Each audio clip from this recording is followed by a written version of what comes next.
I just wanted to start with this because yesterday we did a lot on net zero. We did a lot on Rishi Sunak's announcement about more oil and gas. And it got me thinking, because there was a follow-up story today that I think you might have missed. But Rishi Sunak has absolutely done Keir Starmer over net zero. He's got him bent over an oil barrel and he's exposing the snivelling hypocrisy of the Labour Party, because it looks like Labour wouldn't revoke Rishi Sunak's new oil and gas drilling if they win the next general election. Oh, I wonder why that is, Keir.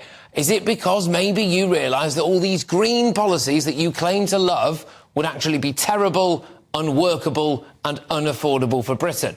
Labour will try to get out of this on a technicality by saying, well, we promised that we wouldn't allow any new oil and gas, and this latest round of drilling isn't new because the Tories gave it the go-ahead. Well, you could just reverse it, though, couldn't you?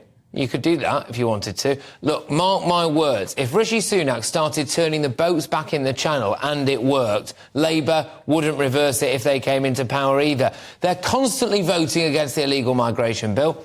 Would they reverse it if it comes into power? Not a chance, I don't think. What we are witnessing now is a stark example of what the reality of a Labour government would actually be like. It would be the tail wagging the dog. They are taking donations from Just Stop Oil. If they were in government now, then we wouldn't have new drilling. But they know that we actually need it, so they need the Tories to do it for them. They wouldn't be able to control our borders because they're afraid of the refugees welcome people, so they need the Tories to do it.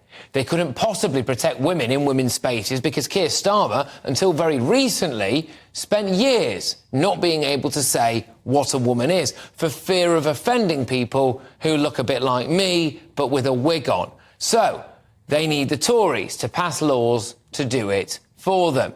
They couldn't have faced down the unions, could they, and come up with a moderate pay deal because, well, they kind of are the unions. So they need the Tories to do it.